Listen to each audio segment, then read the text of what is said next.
Some laws drafted by colonial rulers still remain active in our daily lives.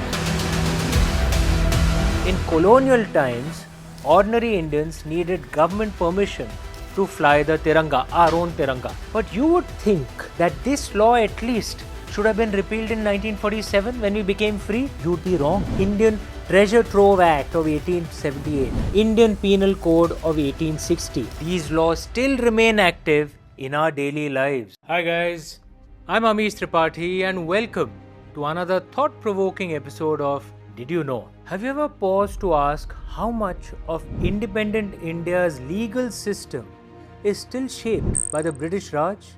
You'd be surprised.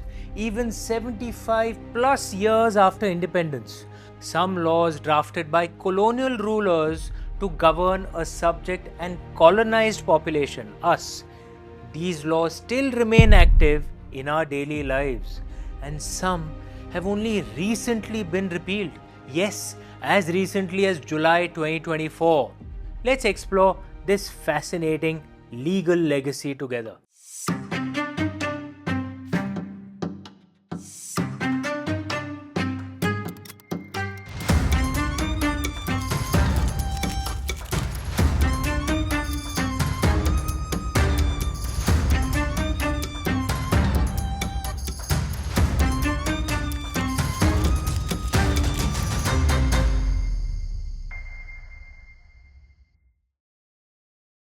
Let's begin with one of the most important and controversial holdovers from British rule, the Police Act of 1861. Yes, this law was enacted right after the revolt of 1857, the first war of Indian independence, when the British Crown decided it needed a firmer grip over India. The Police Act was designed to control, not to serve. Its tone and structure reflected the British fear of rebellion, not a vision for public safety in a democratic society. Even today, this act remains the default law for police administration in most Indian states. Some states like Kerala and Maharashtra have made their own police laws, but the 1861 version still lingers across much of the country. Another curious survivor of the colonial past is the Indian Treasure Trove Act of 1878. It sounds like something out of an Indiana Jones movie, doesn't it? Treasure Trove Act. According to this law, if you find a hidden treasure, you're legally required to report it to the government. While it may have had value in a time of buried wealth and royal treasures, today this law is largely seen as obsolete. But now comes the more hopeful part of our story, reform. In July 2024, India bid farewell to three of the most foundational colonial criminal laws. The first, Indian Penal Code of 1860. Again, this was right after the First War of Indian Independence in 1857. This was the principal criminal code of India, laying down definitions of crimes and their punishments, from theft to murder to sedition. It was drafted by Thomas Macaulay. Yes, that same Thomas Macaulay who thought nothing of Indian culture and thought one shelf in a European library was worth more than all of Indian literature. Yes, that very Thomas Macaulay. This law was drafted by that Thomas Macaulay during British rule and reflected colonial priorities in maintaining imperial order.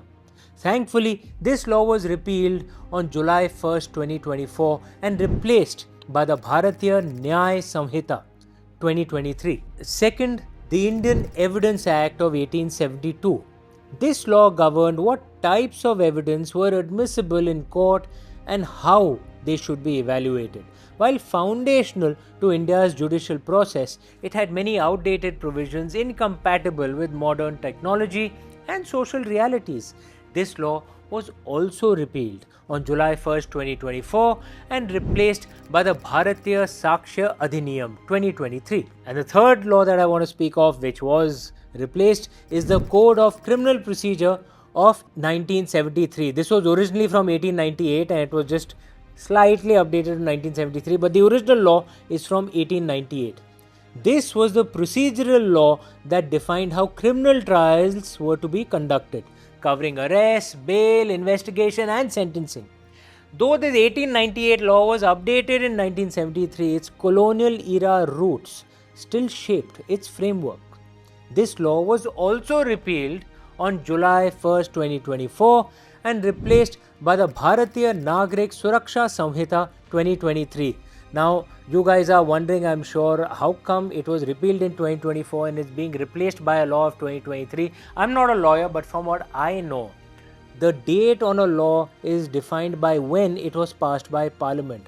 But an old law is repealed and a new law is put into force when it is notified.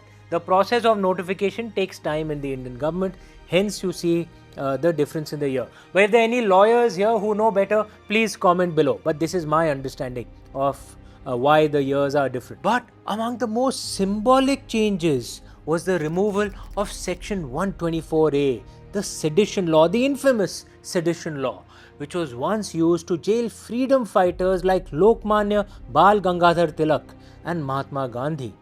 That clause, seen by many as a colonial tool of suppression, is now history. Another outdated law, the Dramatic Performances Act of 1876, had actually survived into the 21st century. Originally designed to prevent theatre plays that were seditious or provocative, especially those critical of the colonial government. Though struck down in courts earlier, it was only formally repealed on January 5, 2018, though the Repealing and Amending Act was passed in 2017.